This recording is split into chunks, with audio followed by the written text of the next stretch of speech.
Bienvenidos, bienvenidas, bienvenides a Proyecto Ballena, un espacio de encuentro en donde políticos, intelectuales, militantes y artistas van a estar discutiendo y pensando alrededor de un término.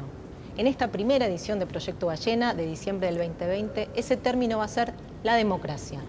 Desde diferentes disciplinas y bajo diferentes formatos vamos a estar haciéndole preguntas a este término. Un término que sabemos dinámico, que sabemos que a lo largo del tiempo ha interpelado diferentes sentidos. ¿Podemos seguir pensando la democracia como lo hacíamos en 1983, cuando se cerraba el ciclo del terrorismo de Estado? ¿Podemos seguir pensando la democracia bajo parámetros meramente político-institucionales, como un mecanismo electoral? ¿O hay que agregarle además a la democracia nuevos elementos para pensarlas? ¿Desde qué enfoques y de qué aristas podemos pensar a la democracia en el siglo XXI? ¿Está en crisis la democracia? ¿Está en vías de mutación? Esas son solo algunas de las preguntas que nos vamos a hacer a lo largo de estas 3 jornadas y que nos va a interesar darle vueltas y seguir pensando nuevas preguntas. Pero no para llegar a una respuesta unívoca, a una conclusión final, sino por el contrario para poner de relieve los desacuerdos y las distintas opiniones. También porque creemos que hacer visibles diferentes voces en igualdad de condiciones hay un profundo hecho democrático. Esta reflexión colectiva que intentamos hacer en estas 3 jornadas nos va a interesar que sea en clave regional, porque entendemos que la vida política, social y cultural de la Argentina se enriquece y mucho si lo hacemos dentro de la trama que es América Latina. Voy a pasar ahora a presentarles a quienes me van a acompañar en esta primera instancia. Está con nosotros Dora Barrancos, doctora en Historia. Está con nosotros Ricardo Foster, doctor en Filosofía. Alejandro Grimson, doctor en Antropología. Y está con nosotros el ministro de Cultura de Nación, Tristan Bauer, a quien le vamos a pedir que dé unas primeras palabras de bienvenida a Proyecto Ballena. Gracias, Julia. Gracias, Dora, Ricardo, Alejandro y a todos los que están y a las que están participando de este foro, de este lugar de encuentro, de reflexión. Gracias también a los y las trabajadoras del Ministerio de Cultura de la Nación y de este hermoso ámbito que tanto queremos como es el Centro Cultural Kirchner. Qué bueno que estés acá, Ricardo, porque de alguna manera lo que estamos haciendo hoy es retomar una tradición que cuando Teresa Parodi era nuestra ministra y vos estabas en tu secretaría, iniciaron en aquellos años esos foros de reflexión que fueron tan importantes, que fueron fundamentales. Reflexión para la Argentina, reflexión para y sobre nuestra América y una mirada también universal. En esa tradición se inscriben estos encuentros. Para nosotros, todos lo saben, la acción cotidiana, el trabajo cotidiano son fundamentales, importantísimos, pero se requiere de análisis, de reflexiones como la que estamos haciendo en este momento, para construir más paz, para construir más democracia. Por eso nos parece fundamental este ámbito y es retomar esa tradición y darle una continuidad a partir de ahora para adelante. Y gracias, Julia, por tu calidez de siempre y estamos seguros que esto va a ser de enorme utilidad para toda la sociedad argentina y latinoamericana. Muchas gracias, ministro. Y para comenzar con lo que les decía hace un ratito, la mirada en clave regional del problema de la democracia en el siglo XXI, estamos en comunicación con el expresidente de Bolivia, Evo Morales Ayma, que nos habla desde La Paz. Evo Morales, lo saludamos desde el Centro Cultural Kirchner. Bienvenido a Proyecto Ballena. Saludar a esta gran iniciativa de convocarnos, de invitarnos para debatir la democracia. A ver, comentarles desde un punto de vista indígena la democracia de América Latina. Cuando yo era niño, en las organizaciones indígenas originarias, milenarias, no había mayorías ni minorías. Cuando hay mayorías y minorías, automáticamente ya estamos confrontados como pueblos. Se practicaba la democracia comunal, que es la democracia de consenso, la democracia por unanimidad. En algún evento, encuentro, llamados cabildos, reuniones, si algún hermano o hermana planteaba un tema, un problema, pero un planteamiento, respuesta a la resolución, se debatía y de consenso se aprobaba. Por tanto, en la comunidad no hay división, porque no hay mayorías ni minorías. Yo sigo convencido, porque he vivido en la democracia comunal, porque esta democracia que tenemos es una democracia importada del occidente hacia nuestra región, de mayorías y minorías. Bueno, no importa, esa es una profunda diferencia, un tema estructural. Pero frente a las dictaduras de un golpe de Estado, pues obligado como tener gobiernos democráticamente electos. Aquí yo veo mi experiencia más personal, ¿no? ¿Por qué las bases militares? ¿Por qué las intervenciones militares? ¿O por qué los golpes militares? Después de que soportamos el año pasado un golpe militar, estaba poco a poco reflexionando y llego a la siguiente conclusión. En países donde no hay muchos recursos naturales, no hay ni bases militares, no hay intervenciones ni de golpe de Estado. Y la lucha de la humanidad es por los recursos naturales. Los recursos naturales son de pueblos bajo la administración de sus estados o de privados bajo el saqueo de las transnacionales. Porque cualquier golpe de Estado es para controlar los recursos naturales. Y en nuestra región, seguramente en la década 50, 60, 70, la lucha era contra el comunismo. A los movimientos sociales nos acusaban de comunistas. Tanta campaña contra el comunismo. Va pasando el tiempo, narcotráfico. Ustedes saben que el trópico de Cochabamba o Yungas somos productores de coca. Claro, lamento mucho que despidan nuestra hoja de coca, una parte naturalmente legal, pero si hay mercado legal reconocido por las normas bolivianas, inclusive por las normas internacionales. Entonces nosotros dijimos que hay que aportar a la lucha contra el narcotráfico, pero no como libre cultivo de coca, tampoco con ceros de coca. Hablando de la hoja de coca. Pero ahí viene el pretexto de la lucha contra el narcotráfico. Desde Estados Unidos no hay lucha contra el narcotráfico. El término de lucha contra el narcotráfico es con fines netamente de interés político o geopolítico, ¿no? Pasa esa situación, después llega el terrorismo. Lamentablemente para el capitalismo, los movimientos sociales somos terroristas, ¿no? Y entonces hay un tema de fondo para mí, que la lucha por la democracia es tan importante, pero estamos enfrentados con una estructura de quienes ostentan el poder político y que nos concentra el capital en pocas manos. Esa es nuestra profunda diferencia. Y para seguir concentrando el capital en pocas manos es control a los recursos naturales. El golpe del año pasado a nuestro movimiento social, al movimiento indígena, no nos perdonó el imperialismo porque democráticamente, llegando al gobierno, hemos nacionalizado, hemos recuperado nuestros recursos naturales. Ese es nuestro pecado. Y además de eso, haber demostrado que otra Bolivia es posible sin cuenta del milenio, sin ATPDA y fundamentalmente sin el Fondo Monetario Internacional.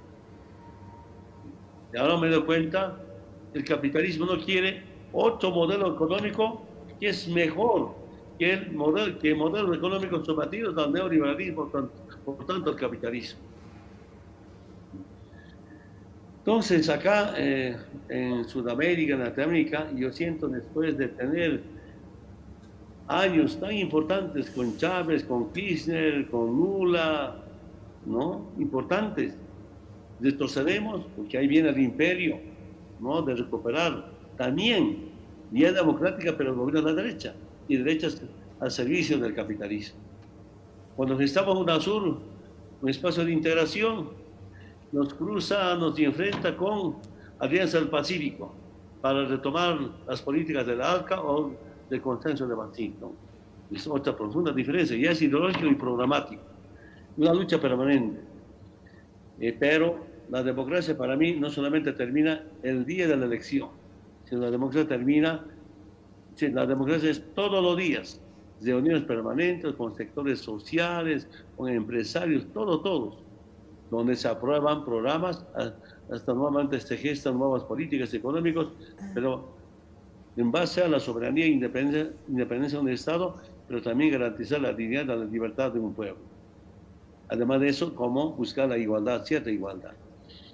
Y ahí comparto perfectamente al hermano ministro de Cultura de Argentina. Muchas gracias por toda la cooperación, colaboración, hermano ministro. En el que usted un saludo al presidente de Argentina y a todos los hermanos que nos ayudaron, que nos cuidaron, no solamente nos salvaron la vida.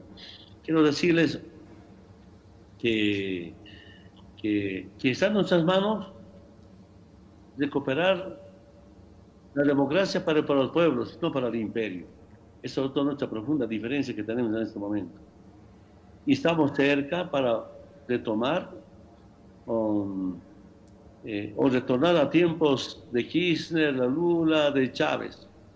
Y hoy día no estamos tan lejos, porque las nuevas generaciones se dan cuenta perfectamente cómo es vivir con un gobierno de derecha.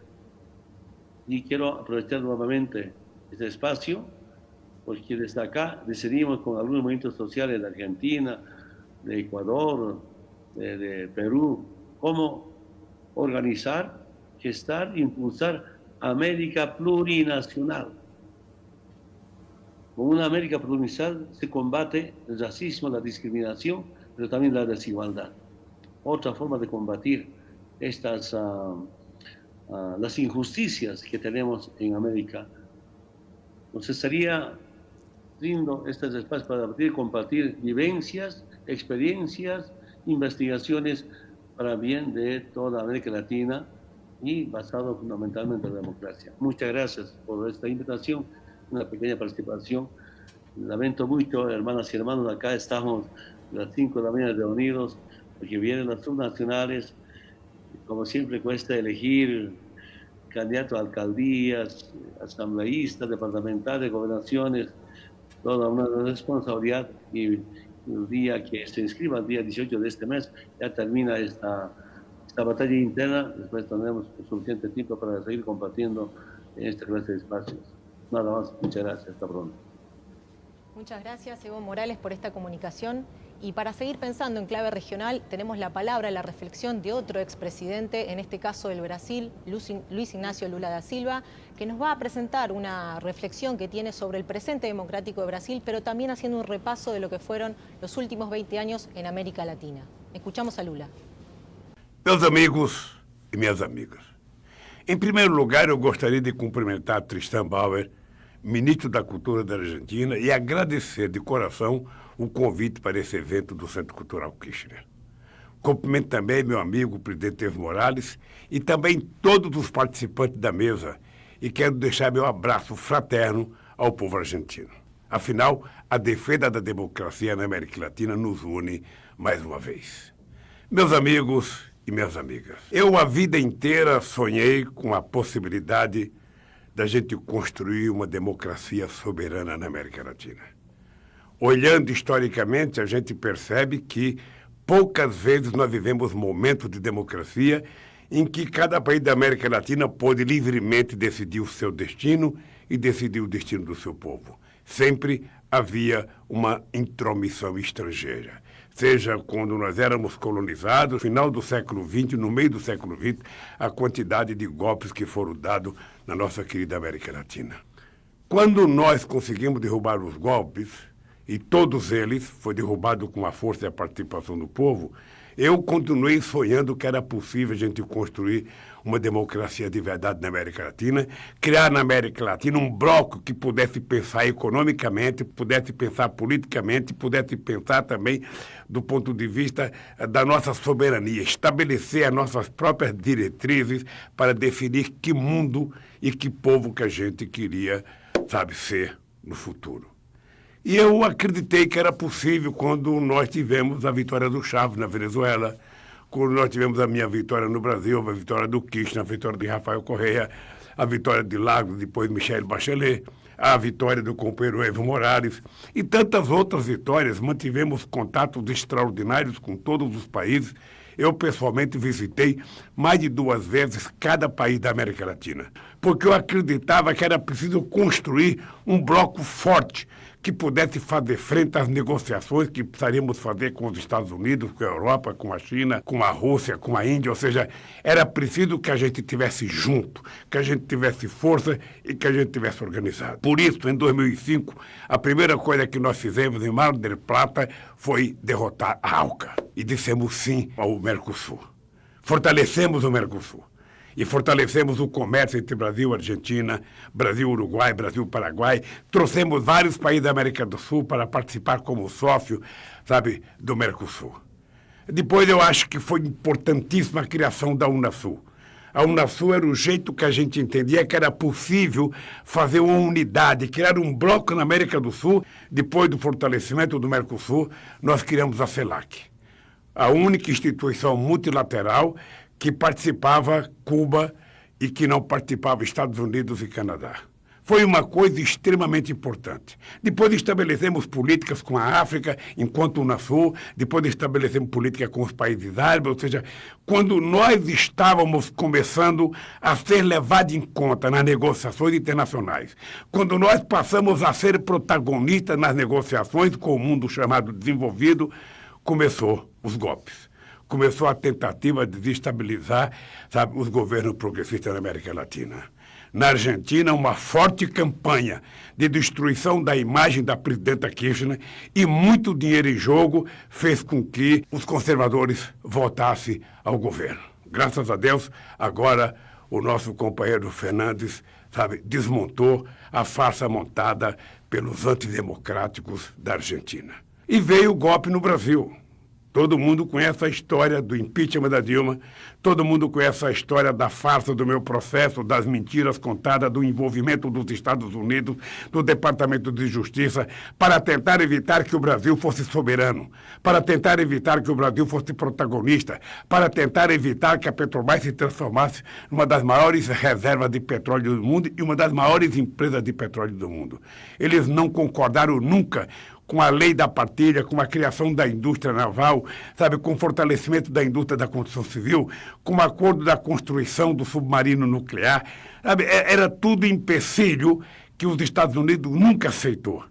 Então fizeram o impeachment da Dilma, evitaram que eu fosse candidato, deram o golpe no Lugo, deram o golpe no Evo Morales, graças a Deus o MAS voltou a governar a Bolívia, e nós estamos agora tentando ver se começamos a recuperar país por país. No Brasil tem eleições de 2022, eu acho que é plenamente possível que as esquerdas voltem a governar. Rafael Correia não pode ser candidato, mas eu acho que é possível a oposição ganhar também as eleições no Equador, e aos poucos a gente vai tentando conquistar os espaços que foram tomados do povo. Porque a democracia pressupõe o povo governar, pressupõe inclusão social, pressupõe melhorar a educação, melhorar a saúde, melhorar o emprego, melhorar o salário, melhorar a condição de vida da pessoa. Essa América Latina que a gente nunca pode parar de sonhar.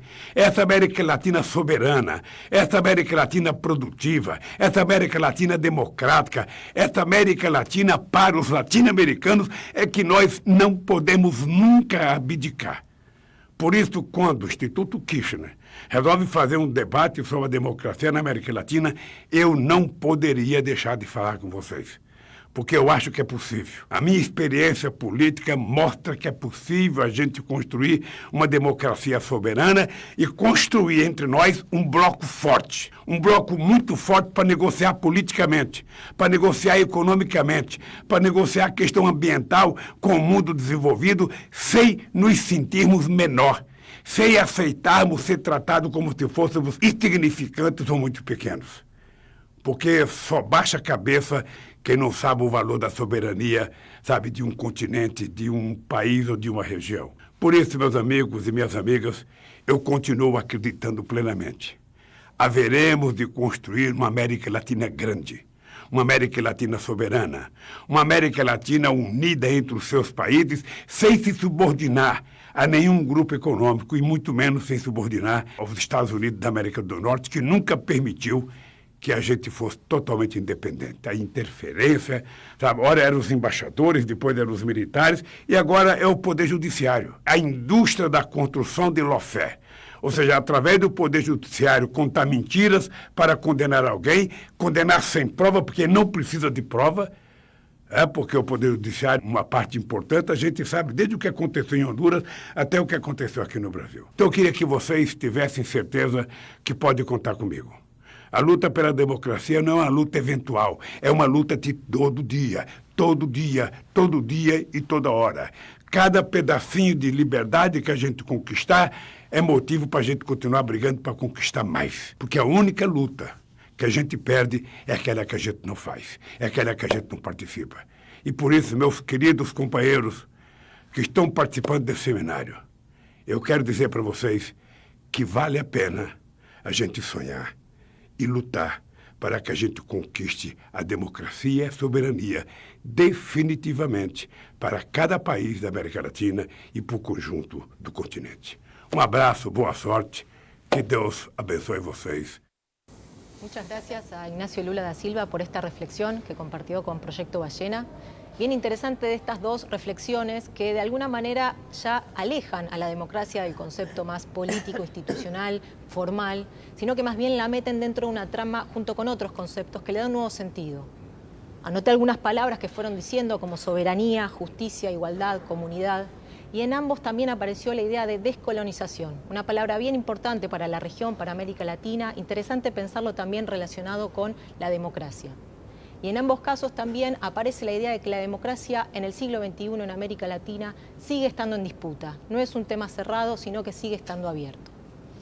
Y de lo regional, vamos a pasar a lo local, vamos a pasar a esta nueva mesa, una mesa que dimos en llamar Nuevos Desafíos, y vamos a empezar, me gustaría arrancar con Dora Barrancos, a quien le voy a hacer una pregunta medio inevitable por estos días, que tiene que ver con la discusión que se va a dar en el Congreso de la Nación de una nueva ley, un nuevo proyecto de la interrupción voluntaria del embarazo.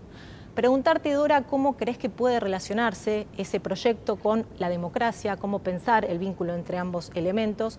Y si se quiere de manera más general, más abstracta, ¿cómo se relaciona la democracia con los feminismos? ¿Los feminismos reformulan la democracia, la ensanchan? ¿Cómo pensar ese vínculo? Bueno, muchísimas gracias a esta casa tan acogedora y habernos reunido hoy además con los compañeros de Brasil y Bolivia. Así que bueno, vamos a las cosas, Julia. Y para quienes hemos estado en la lucha de tantísimos años para conquistar esta ley, que es una ley que está absolutamente en retardo en América Latina, salvo 3 circunstancias, ¿no? La Ciudad de México, Cuba, que hace muchísimas décadas tiene, y Uruguay. Entonces, digo esto comparando la situación de todos los países de la Unión Europea, bueno, salvo este trastabilleo en Polonia, que todavía hay que ver cómo se va a resolver, porque ahí hay una manifestación muy, muy enorme respecto de la sostenibilidad de este derecho. ¿Qué decir? Para la perspectiva, inclusive del proyecto que ha mandado el Poder Ejecutivo, me parece que es central un punto de vista que es indiscutible, que es el problema de la salud pública, el problema de evitar que haya muertes que son absolutamente evitables. Alguna vez yo dije que efectivamente no hay pena de muerte en la Argentina, pero hay una larvada pena de muerte con esas mujeres que no pueden estar asistidas debidamente y que mueren en el intento de un aborto. Ese es un punto de vista que es indiscutible hoy. Ahora, a eso agrego yo otra cuestión que me parece que es fundamental, la perspectiva de los derechos humanos fundamentales. Sin capacidad decisoria sobre nuestros cuerpos hay un cancelamiento de la condición humana. Entonces debe pensarse que para las mujeres el Estado debe devolver absolutamente esa facultad de decidir acerca de nada menos que la gestación, porque la gestación cambia la vida de las personas gestantes. Y quienes somos madres sabemos perfectamente que el maternaje no tiene solución de continuidad. Y voy a decir por qué. En orden mismo a los derechos que felizmente hemos conquistado, derechos humanos básicos para la niñez, la adolescencia, la infancia, la juventud. Entonces, en nuestras sociedades hemos habilitado muchos derechos a los jóvenes. ¿Qué quiere decir? Que estamos inclusive muy pendientes de las circunstancias que le permiten una vida mucho más, ¿cómo diré? Una vida mucho más realizada. Hoy asistimos a cuestiones tan interesantes como, por ejemplo, ahí en esas comunidades que han ganado universidades recientemente, donde hay jóvenes que es la primera vez que implica que sus familias estén asistidas nada menos que por este beneficio, sabemos perfectamente que se ha prolongado algo que era solamente, digamos, posible de ser visto en clases medias. Se ha prolongado absolutamente, es preferible que se reciba a que trabaje ya definitivamente. Entonces eso es un derecho. Esto quiere decir que hay algo en el ambiente familiar que está dispuesto a cooperar para que haya esa continuidad.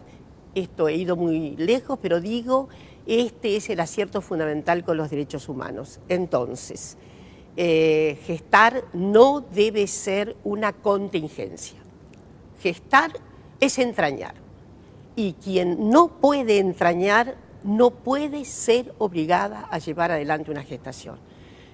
Siempre diré eso. Se trata finalmente de un plano de dignidad humana, de la vida, sí, de la vida digna de ser vivida. Es imposible pensar en una contrición sobre la voluntad de decidir nada menos que la gestación. En suma, si ganamos el derecho al aborto con esta ley, habremos ampliado absolutamente la arena de los derechos humanos en nuestro país. Y con relación a democracia, esto es íncito. Habrá mucho más democracia intensa si es posible esta oportunidad legal, insisto, de dignificar las vidas y de hacer que la opción existencial no deba responder estrictamente a la libertad y no a la contingencia, al azar y a una determinación que, en fin, que limite absolutamente la posibilidad humana esta de obrar en libertad. Muchísimas gracias, Dora. Me gustaría seguir con Ricardo, preguntarte, Ricardo, en realidad compartir una reflexión. Hay un documental bien interesante que salió hace pocos años, brasilero, que se llama Al filo de la democracia. Su directora se llama Petra Costa y trata sobre el impeachment a Dilma Rousseff en el año 2016.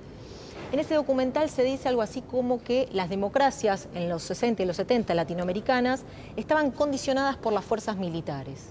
Y Petra Costa propone que en el siglo XXI las democracias en América Latina continúan siendo débiles, esta vez en manos de otros poderes como el judicial, el mediático, de mercado.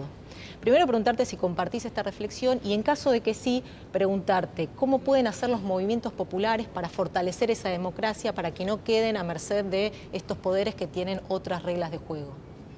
A ver, queda claro que en los años 60 y 70 en América Latina la democracia era un problema estructural para los sectores dominantes, obviamente para los Estados Unidos y para cada uno de los sectores dominantes en cada uno de los respectivos países. Experiencias populares, experiencias incluso de democracias plebeyas, experiencias de transformación de las sociedades.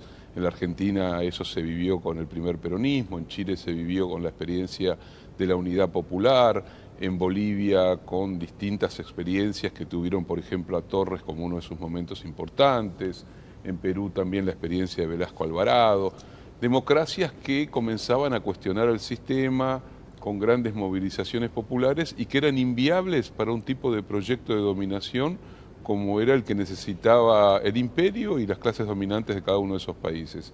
Por eso los golpes de Estado, en el contexto de la Guerra Fría, de la doctrina de seguridad nacional, fueron el mecanismo para no apropiarse de la democracia, sino liquidar la democracia. A partir de los años 80, de la transición democrática en América del Sur, fundamentalmente en el Cono Sur, nos encontramos con una realidad completamente distinta. Es el momento de la crisis y finalmente el derrumbe de la Unión Soviética y del bloque socialista, es el tiempo del mundo unipolar y también es el momento del gran revanchismo social de las burguesías globales a través de las políticas neoliberales. Lo que descubren esas políticas es que ahora es apropiable la democracia para ponerla al servicio de los intereses económicos, de una nueva cultura, de una nueva conformación de la humanidad. Porque lo que siempre hay que decir es que el neoliberalismo no es simplemente una etapa diferente en la forma de acumulación del capital. Es también un intento sistemático por transformar la vida misma, el lenguaje, el sentido común, las formas de sociabilidad. Y para eso es necesario capturar un dispositivo extraordinario, como es el dispositivo democrático, y ponerlo al servicio de la reproducción de esos intereses. Entonces lo que vemos, y es una paradoja gigantesca, es una tragedia para América Latina, que los 20 últimos años del siglo pasado, que fueron de reconstrucción de la vida democrática, de recuperación del Estado de Derecho, en el caso argentino la salida de la noche de la dictadura, del terrorismo de Estado y la entrada a la vida democrática, se correspondieron con un proyecto estratégico de captura de esas sociedades, de captura de la democracia para ponerlas al servicio de la neoliberalización de esas mismas sociedades. Y América Latina se convirtió, y paradójicamente, y en primer lugar la Argentina se convirtió en el laboratorio para la expansión de las políticas neoliberales, que siempre hay que recordar que el primer lugar a nivel global donde se inicia un proyecto estratégico de neoliberalización es el Chile de Pinochet, cuando Pinochet hace el acuerdo con Milton Friedman en el año 75 y la Escuela de Chicago se instala en Chile, utiliza los recursos del terrorismo de Estado e implementa un proyecto de economía abierta. En la Argentina lo intenta la dictadura con Martínez de Hoz y recién después, ya en democracia y cuando comienza a replegarse el propio gobierno de Alfonsín, comienza un proyecto de cooptación, que en el caso argentino es la cooptación del movimiento popular por excelencia, que es el peronismo, bajo el gobierno de Menem, que es el momento exacto en que el proyecto neoliberal se desarrolla hacia adentro de la democracia. Pero para que se desarrolle ese proyecto hay que ganar legitimidad, hay que ganar lenguaje, hay que ganar sentido común, hay que capturar las conciencias. La industria de la comunicación, la industria de la cultura, los medios concentrados de comunicación que son estructurales para el neoliberalismo, son formas sin las cuales es imposible generar esa mutación en la percepción, en las subjetividades y en el sentido común.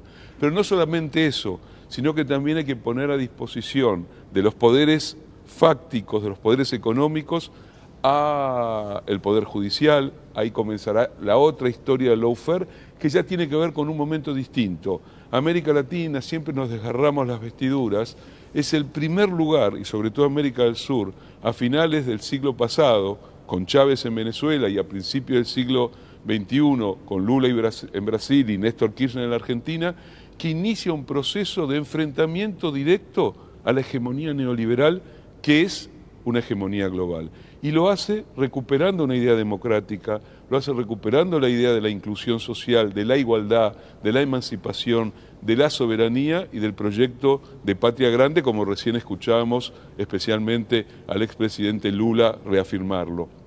Y frente a eso, frente a una oleada espectacular, tremendamente movilizadora, con sus idas y vueltas, sus contradicciones, sus límites, frente a ese crecimiento expansivo de una democracia de características populares, que vuelve a recuperar su dimensión plebeya en gran medida, que respeta el Estado de Derecho, porque una de las características de las democracias populares de los primeros 15 años del siglo XXI fue que se respetaron la división de los poderes, se ampliaron derechos civiles, se reconstruyeron derechos sociales y se planteó la idea de que la igualdad tenía que estar en el corazón de la vida democrática y del ejercicio de la libertad. Contra eso se movilizaron todos los poderes de los sectores internos en cada país, asociados con una fuerza imperial que sigue siendo muy significativa en América Latina. Y vimos cómo se utilizaron los medios de comunicación. Siempre hay que decir que la concentración económica, que es generalizada en el neoliberalismo, ha producido también concentración mediática y que los medios de comunicación son la vanguardia fundamental sin la cual el neoliberalismo no podría generar y no hubiera podido generar esa penetración en la vida social.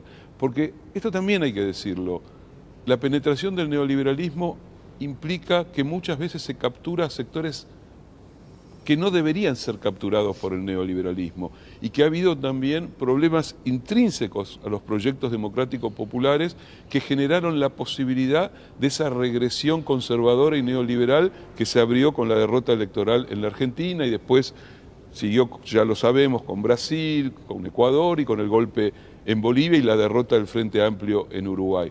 Porque el neoliberalismo sabe que necesita construir sentido, construir forma de subjetivación, utilizar los recursos de lo que llamaríamos la disputa cultural o la construcción de modos de ver el mundo.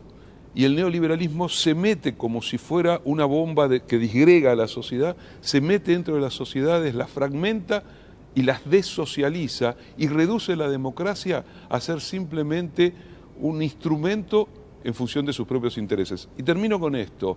En Europa, supuestamente allí donde se hace el elogio de la democracia, los europeos suelen olvidar que han sido los gestadores de todos los totalitarismos más duros del siglo XX, los fascismos en Alemania, en Italia, en España, etcétera, etcétera. Los ideólogos de las corrientes más perversas que han recorrido el siglo XX. También fueron, esto no cabe duda, los lugares donde se discutió la idea de democracia, la idea de soberanía. Grecia, la cuna de la democracia, los inventores de la democracia, todo nuestro lenguaje, aunque no lo sepamos, habla en griego.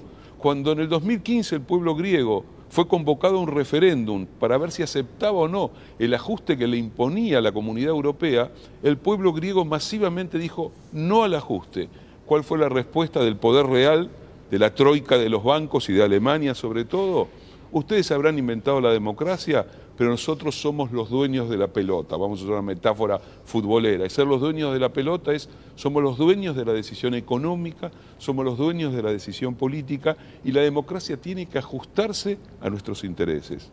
Ya sabemos cómo siguió la historia, la destrucción literal de la vida social en Grecia. Entonces me parece que pensar la democracia es pensar la disputa que se da en el interior de la democracia, la necesidad de ampliarla, de recrearla, de convertirla en una democracia rebelde. La democracia no puede ser una repetición a lo largo de milenios de lo mismo, porque es una invención continua de los pueblos. Lo mismo pasa con las constituciones. Las constituciones son una reinvención continua de los pueblos. Entonces creo que hoy estamos frente a una gran disputa. ¿Qué es democracia? ¿Cómo se amplía democracia? ¿Y cómo impedimos que las políticas neoliberales la lleven a un punto de reducción, de captura, y que finalmente termine siendo la democracia funcional a un sistema brutalmente injusto, brutalmente desigual, donde no hay soberanía, donde no hay independencia, donde no hay libertad? Y termino con una cosita que me parece también importante. El neoliberalismo ha logrado capturar la idea de libertad, la ha convertido en una referencia egoísta, autorreferencial. Solo el yo y el individuo es el dueño patrimonial de la libertad. Y la libertad tiene que ver con lo común, con lo solidario, con lo colectivo, con el nosotros, con la comunidad, con la invención de una nación, con la soberanía en términos de emancipación y de igualdad también. Entonces, fíjate qué interesante, tenemos que dar la lucha por palabras esenciales que han sido dominadas y domesticadas por el sistema. Por eso a mí me parece fundamental esta convocatoria, que lo haya hecho el Ministerio de Cultura, con Tristán a la cabeza, y que podamos discutir a fondo lo que significa la democracia. Yo lo veo como la continuidad de todos esos proyectos de emancipación que tuvieron su momento más potente y espléndido en los primeros 15 años de este siglo, pero que ahora está volviendo. Termino con esto. Aquellos que pensaban que la pandemia iba a terminar con Silicon Valley como dueño del planeta, no están leyendo lo que está pasando en el interior de las sociedades. Se viene un tumulto de la vida social y democrática muy complejo, y los gobiernos democráticos como los nuestros tienen que estar a la altura del desafío de las nuevas exigencias, sobre todo de los más jóvenes. Buenísimo, Ricardo, muchísimas gracias. Alejandro, tu turno.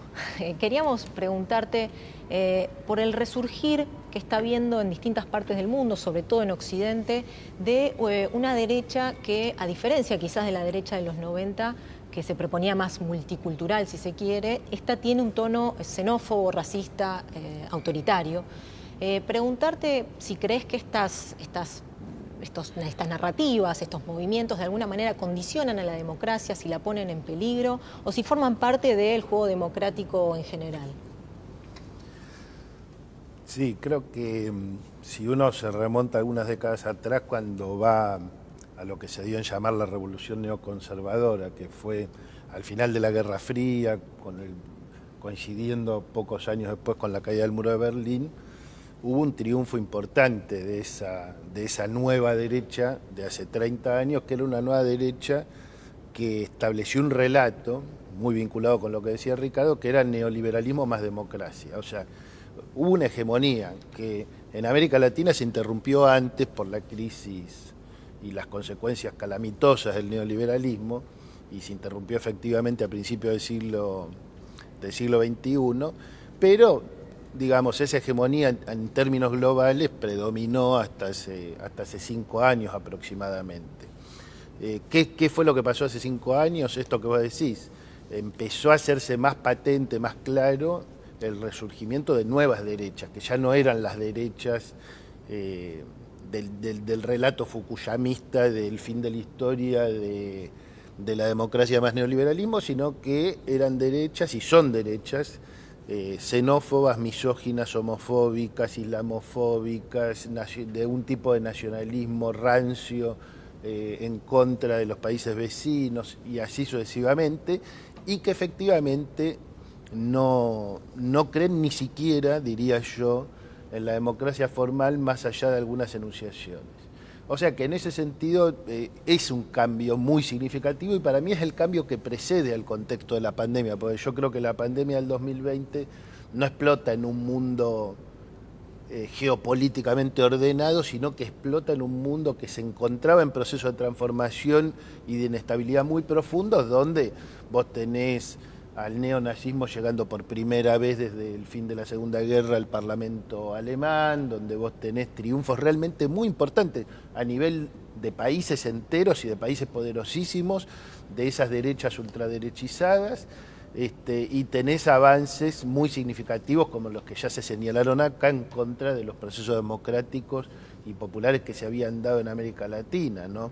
De distintas maneras, digamos, con distintos tipos de derecha. No había una derecha tan clara y homogénea en ese momento en América del Sur, pero sí había una derecha dispuesta a avalar ciertos golpes de Estado, o a promoverlos, o a realizarlos, como ya lo hemos visto, de manera categórica en distintos países.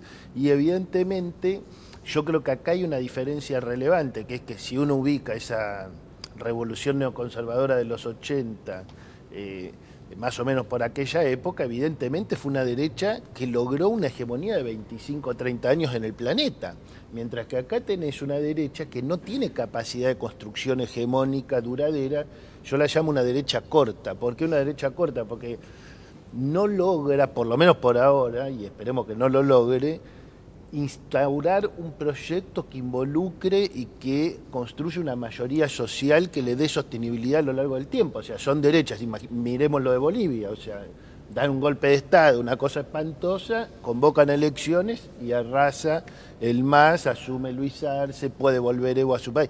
Quiero decir, hay una dinámica que estamos viendo en la región, que vemos en el mundo, donde no logran estabilizarse esas derechas. Eso es parte central de la disputa, porque vemos cómo todo esto que llamamos además los discursos del odio, vinculado a todo lo que mencionábamos antes de la xenofobia, el racismo, la misoginia, etcétera, se ha vinculado y profundamente en los últimos años en odio político y en persecución política sistemática en distintos países del mundo, con proscripciones, etcétera. Y eso es muy relevante pensarlo en el caso argentino, porque la Argentina tiene una larga historia de odio político. Podemos mencionar rápido: Viva el Cáncer, entre comillas, Cabecitas Negras, lo que quieran, pero es muy larga la historia de odio político, que además se encarna en la escena principal, que es el terrorismo de Estado, que es la extirpación física, etcétera, y todo lo que sabemos.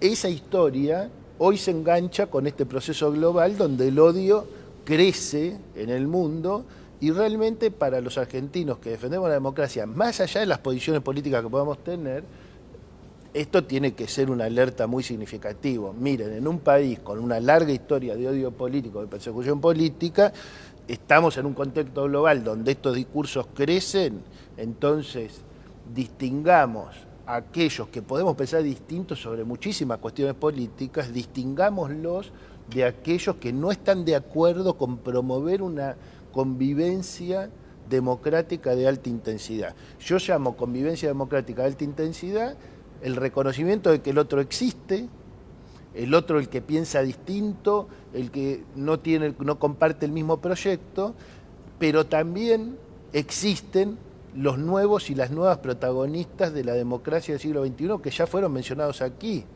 Los nuevos feminismos, los distintos feminismos, el protagonismo de las mujeres. No hay democracia sin protagonismo de las mujeres, no va a haber democracia sin protagonismo de los movimientos sociales, no va a haber democracia sin protagonismo de los nuevos emergentes, de las nuevas demandas, porque como se dijo Ricardo, la democracia no es una figura estática, sino que hay que mirar cuáles son las demandas que los pueblos van haciendo en cada uno de esos momentos, y me parece que tenemos que, por una parte, convocar a todas y todos los argentinos y a todas y a todos los latinoamericanos a defender los principios básicos de la convivencia democrática, procurando una convivencia de alta intensidad y procurando entender que no hay democracia sin producción, sin empleo, sin derechos, y que es hacia allí donde tenemos que apuntar todo el trabajo social, político, cultural para garantizar que la democracia permita que nuestras sociedades vivan mejor y que eso se pueda sostener a lo largo del tiempo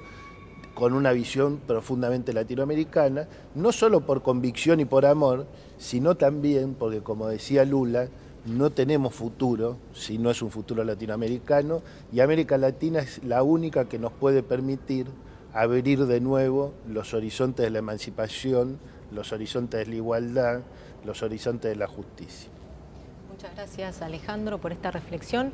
Estamos en comunicación, volvemos a Brasil con Manuela Dávila, una periodista y política brasilera, a quien le vamos a pedir una reflexión, en este caso respecto del medio ambiente. La pandemia puso en evidencia una crisis que tenemos en relación con cómo nos relacionamos con la naturaleza, también la crisis de la Amazonía en Brasil. Queríamos preguntarle a Manuela Dávila qué piensa, cómo pensar en el siglo XXI la relación entre democracia y medio ambiente. Hola, es una alegría hablar con ustedes desde lejos, desde Porto Alegre. Es una alegría saber que ustedes, ministro Bauer, y en el centro Néstor Kirchner organizan un encuentro para pensar el mundo y nuestras alternativas. O sea, los agradezco muchísimo por este encuentro. Yo creo que es impensable que imaginemos cualquier alternativa de desarrollo para el mundo que no sea una alternativa que respete el medio ambiente. Y lo que vivimos en Brasil es hoy un proyecto que además de la Amazonía, que lo citaste cuando me preguntabas, es un proyecto que criminaliza todas las formas de protección al medio ambiente. O sea, tenemos el de Amazonía y tenemos también el de Pantanal, que es algo que no es tan dicho en el mundo y hoy creo es más severo incluso de lo que vivimos en la Amazonía. Para mí me parece que tenemos que volver a debatir lo que es el concepto de bienes públicos, o sea, y bienes comunes, las cosas que son de la sociedad y cómo vamos a arreglar el concepto de común, del bien común, para imaginar el desarrollo. Tiene que ver con un mundo que nos presenta un padrón de consumo a lo mismo tiempo que miles de personas no consumen ni siquiera comida. O sea, ¿cómo vamos a imaginar el enfrentamiento a un proyecto que destruye la naturaleza por el tema del consumo y al mismo tiempo garantizar que las personas consuman el básico? Creo que en eso está la salida que tenemos que construir juntos. A mí me parece también que hay una necesidad de pensar en cómo tenemos cadenas más cortas, o sea, el tema de la agricultura familiar está en esto. Es posible que imaginemos proyectos de desarrollo nacionales, pero con un acento muy fuerte en el tema local, o sea, si la gente puede producir lo que come cerca de su ciudad, como es posible en muchos espacios de Brasil con el tema de la agricultura familiar, de la producción de alimentos más cercanos de la gente y también con más con más respecto al medio ambiente. Y hay un otro tema que es un tema que tenemos que imaginar, que es el tema del agua, ¿no?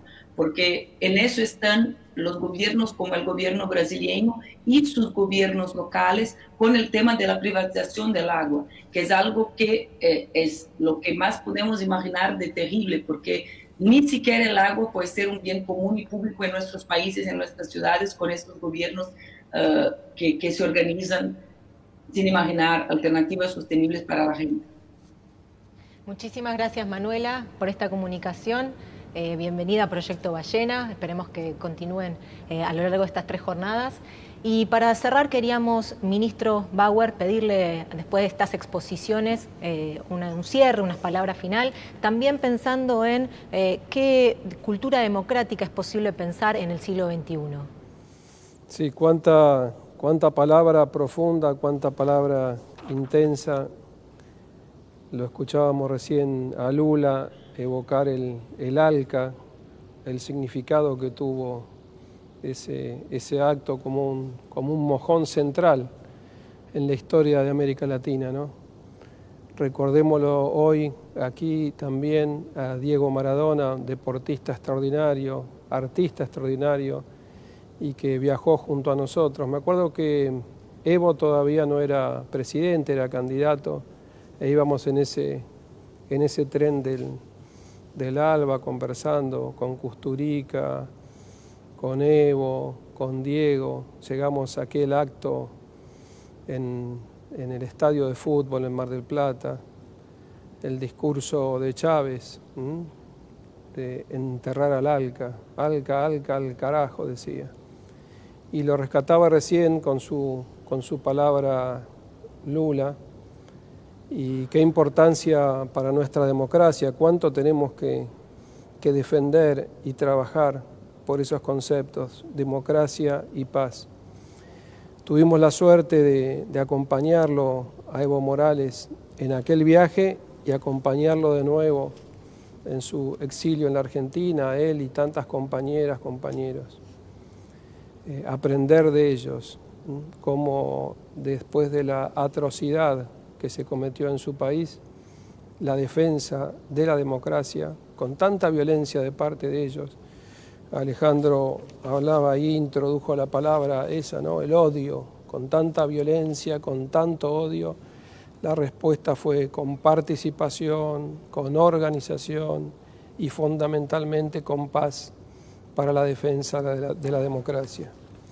Han sido, sin duda, todas las ponencias muy enriquecedoras, abordaron temas centrales.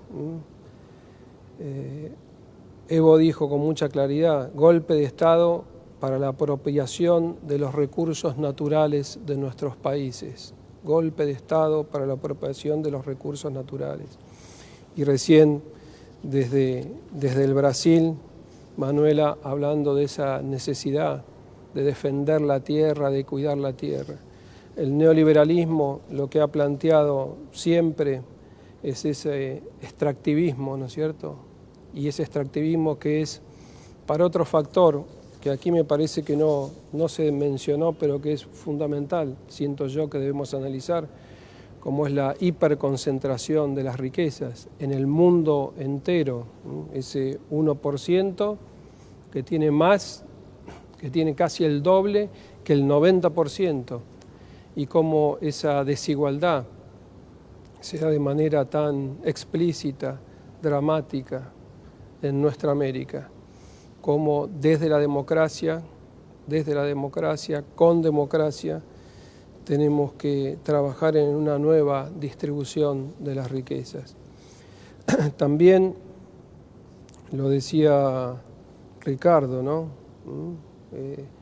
Lo que ha vivido la humanidad en Europa, el fascismo, las expresiones en España, el nazismo en Alemania, en la Italia, cómo esas experiencias bajo otras formas se traducen en nuestro continente.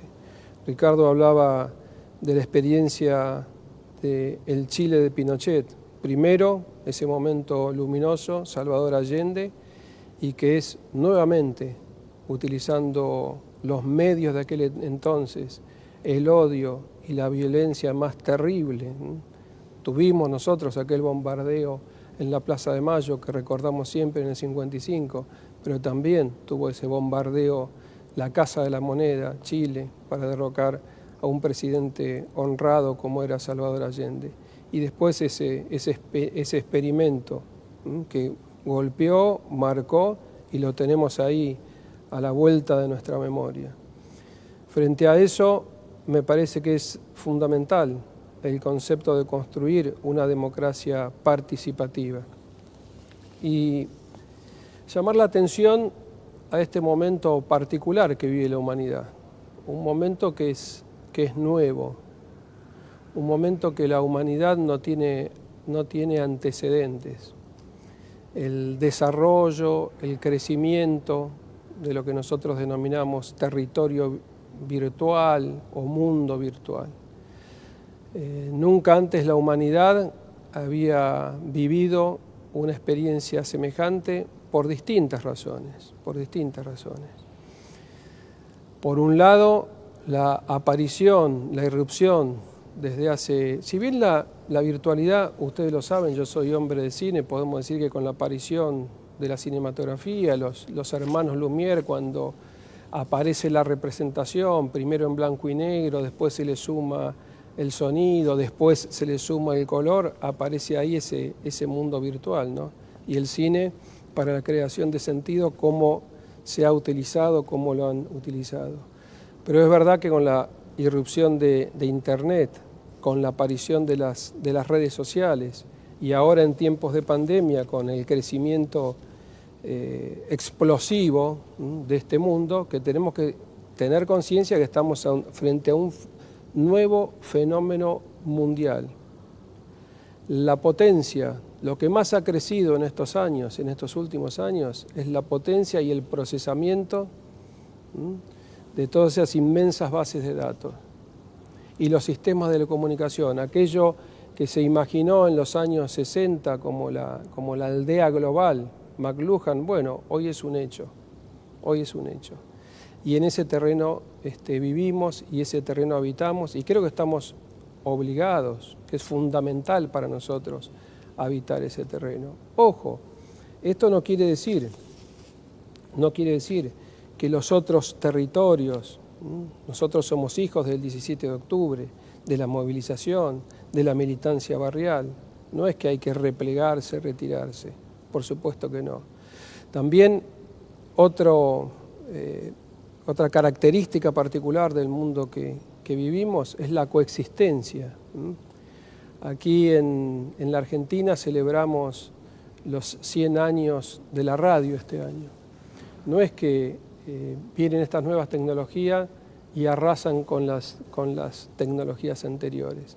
La radio, la televisión, el libro, detengámonos un instante en la campaña de Alberto y de Cristina, lo que significó la irrupción de un libro. De repente parecería que volvimos a Gutenberg, al año 1500, y tuvo una centralidad la palabra escrita y la difusión de un libro y la reflexión en torno al libro, increíble, como tuvo una centralidad fundamental la voz de Evo Morales en Bolivia a partir de sus emisiones en las radios, ¿no es cierto?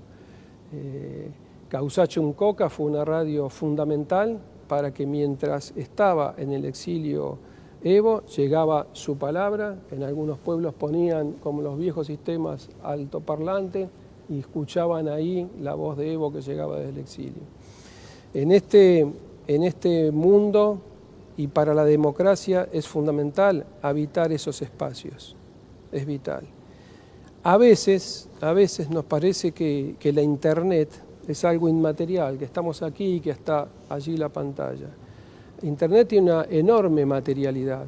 Es cierto que lo que crea como sentido es impresionante, es casi inabarcable también, pero la materialidad que tiene, con esas pantallas, con esas fibras ópticas, con esos servidores que están distribuidos en todas partes del mundo, con esos sistemas satelitales, tiene una materialidad muy, muy fuerte. Esa materialidad está en manos de muy pocas empresas, empresas que hasta hace relativamente pocos años ni siquiera existían. Y hoy las encontramos primera en los rankings de las grandes empresas del mundo. ¿Y qué manejan? Manejan todos esos sistemas. ¿Pero qué manejan también? Manejan inmensas bases de datos. Hoy, con el celular, cada uno de nosotros, cada uno de los latinoamericanos, les estamos brindando una información valiosísima a esas empresas, casi como que estamos trabajando para ellas. Saben más de nosotros que nosotros mismos. Ponemos el despertador, a qué hora nos despertamos. Tienen sistema de georreferenciación, a dónde vamos, en qué horarios vamos. Tienen vinculadas nuestras tarjetas de crédito, de débitos, nuestros hábitos de consumo. Toda esa información, muchos dicen que esos bases de datos son el petróleo del siglo XXI. Tienen un valor extraordinario, se ha creado un verdadero mercado con todo esto. Esa información la procesan mediante inteligencia artificial, sacan conclusiones y en base a eso diseñan programas, muchos de ellos dirigidos al consumo, a transformarnos en consumidores. A ver qué le gusta consumir a Ricardo, qué le gusta consumir a Dora. Buscan, segmentan, acomodan y empiezan a disparar. Pero también aparecen empresas como lo hemos visto con tanta claridad, tan estudiada en todo el mundo, como Cambridge Analytica, que es influenciar en el humor social, influenciar en el voto de cada una de los ciudadanos y de las ciudadanas de nuestros países para que lo orienten a tal y a cual. A veces parece, Julia, la lucha una vez más entre David y Goliat, y tal vez lo sea, pero lo hemos visto y lo estamos viendo hoy, que esas luchas son posibles. Yo creo que lo importante es analizar este mundo, conocerlo y habitarlo y participar. Una verdadera democracia participativa. Y entonces las luchas no son imposibles y las luchas nos van a llevar al triunfo. ¿Cuál es la otra palabra? Y acá se dijeron varias palabras muy importantes que aprendimos en estos años y que si vemos un poquito más para atrás la vamos a tener más clara. La unidad, la unidad. Cuando los pueblos de América se han unido, cuando los que creemos de verdad en una sociedad más justa, en esas banderas de la justicia social, en esas banderas de la solidaridad, de la hermandad, de la diversidad cultural frente al único modelo, cuando nosotros nos unimos, vencemos. ¿Qué necesita el neoliberalismo para implementar esos planes que tantos lo hemos visto? Lo que decía Evo de el extractivismo, la pérdida de soberanía, el debilitamiento de nuestras monedas, las privatizaciones de nuestras empresas, ese endeudamiento exorbitante, imposible. ¿Qué necesita y qué hace cada vez que toma el poder? Necesita de la negación de la memoria y de la negación de la historia. Y necesita crear sujetos, lo definía muy bien Julio Cortázar, como si fueran robots, ahistóricos. Estás en este lugar y no tenés un mapa, como tienen los navegantes, de dónde ubicarse. Un mapa que es construido en la historia y socialmente. ¿Por qué cuando viene el gobierno de Mauricio Macri, una de sus primeras medidas es intentar sacarle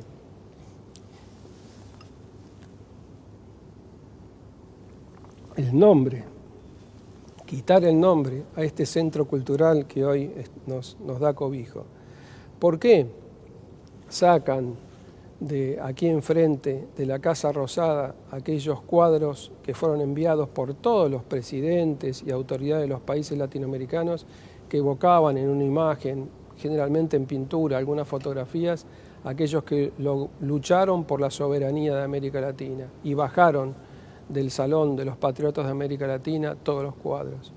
¿Por qué sacar la imagen de Eva Perón, de San Martín, de Belgrano, de nuestros billetes? ¿Por qué esa necesidad de borrar la historia? Porque es en esa memoria, es en esa historia donde se constata que las luchas son posibles y que se puede vencer, que está nuestra propia fuerza. En esa memoria, qué bien Néstor de nuevo, memoria, verdad, justicia, memoria, verdad, justicia. Es en esa memoria, es en esa unidad donde están nuestras fortalezas. Y creo que es esencial tener esto en claro para la defensa de nuestra democracia. José Martí, que hablaba de nuestra América, de la importancia de esa unidad como América Latina, unidad en nuestra diversidad. Y después, lo dijo ahí Alejandro, ¿no? Dos cosas. Primero lo dijo Ricardo, lo de la palabra libertad. Se aprueban de la palabra libertad. Y la palabra libertad es una de las palabras más bellas que tiene la lengua castellana. Libertad, todo lo que representa, cómo nos remite a la Revolución Francesa, cómo nos remite a los sueños de todos nosotros. Pero muchas veces, Ricardo, esa palabra libertad es tiranizada o utilizada por grupos de poder que lo que hacen en verdad es someter a la libertad o a esa palabra. Cuando fue la dictadura cívico-militar, los genocidas usaban la palabra libertad. Y cuando fue el golpe contra el movimiento popular más impactante, fuerte de la Argentina, el peronismo, se utilizó la palabra libertad. Ellos llamaban a su revolución, la denominaban revolución libertadora. De la mano de la palabra libertad, bombardearon la Plaza de Mayo y asesinaron gente. Y de la mano de la palabra libertad, a los pocos días de ese golpe, el decreto que ellos mismos firmaron prohibía la sola mención en nombre de Perón, la sola mención de la palabra peronismo, la sola mención del nombre de Evita o la sola posibilidad que un pueblo se expresara en el canto con una marcha que evocaba a su líder y evocaba sus luchas. Y la otra palabra de Alejandra, la del odio. Yo eso lo aprendí mucho de Néstor también y de Cristina, que nosotros tenemos que responder con amor. Y lo aprendimos de Evo. Ya, nuestra respuesta tiene que ser con amor. Y con estos conceptos y entendiendo el mundo que estamos habitando, creo que podemos recuperar aquellas banderas de las cuales hablaban y evocaba Evo y llevarlo a un futuro más hermoso, ¿no es cierto? Y la pandemia nos lo hizo ver algo que estaba absolutamente claro. Vamos todos navegando en la misma barca. Qué lindo que lo cuenta y lo narra el Papa Francisco. Vamos navegando en la misma barca. Y en la misma barca es la humanidad que va ahí. Y nos tenemos que salvar entre todos. No hay una salvación individual. Por eso, de nuevo, agradecerte, Ricardo, por haber dado el puntapié inicial a estos encuentros. Creo de verdad que las reflexiones son importantes y el compromiso del Ministerio de Cultura de la Nación a continuar este camino del debate, de la reflexión, de los distintos puntos de vista que son fundamentales para la construcción democrática. Muchas gracias, ministro. Gracias a la mesa por habernos acompañado en esta inauguración de Proyecto Ballena. Para cerrar, unas breves palabras. Proyecto Ballena intenta ser una caja de resonancia de lo que se está pensando, de lo que se está debatiendo alrededor de la democracia, que quizás hasta este entonces estaban desperdigados, desarticulados en distintas geografías. Proyecto Ballena intenta justamente eso, articularlos, proponerlos en un mismo texto colectivo, en un mismo texto comunitario, no para pintar todo de un mismo color y hacerlo uniforme, sino más bien por el contrario, que ese texto colectivo puedan convivir las diferencias, puedan convivir los desacuerdos. Para que tengan una idea de alguno de los momentos que nos esperan en estas 3 jornadas, Sayac Valencia va a hacer una intervención bien interesante donde se va a preguntar cómo es la convivencia cruel entre la democracia y las terribles inequidades de género. También vamos a tener algunas miradas desde Europa, con Boaventura de Sousa Santos, también con Jacques Rancière, que va a decir que de alguna manera la democracia ya no puede ser pensada con los términos formales, institucionales, sino que la democracia, retomando discusiones y debates de los 60 y de los 70, tiene que ser pensado como el ejercicio político del desacuerdo. También vamos a volver a la región de la mano de Nelly Richard, esta intelectual chilena tan interesante que va a estar analizando los levantamientos últimos, masivos y callejeros que hubo en Chile y que de alguna manera generaron una ruptura en la trama neoliberal que se impuso en ese país desde Augusto Pinochet. Pero Proyecto Ballena no sería tal si además no hiciera circular la palabra dentro de una serie de organizaciones militantes y activistas, desde el MOCASE, pasando por centros de estudiantes, colectivos artísticos y también militantes territoriales. Nos va a interesar, sobre todo con ellos, plantear un diálogo intergeneracional, porque entendemos que tiene que circular la experiencia de la vida y la lucha en democracia. Muchas gracias por acompañarnos. Seguimos en Proyecto Ballena.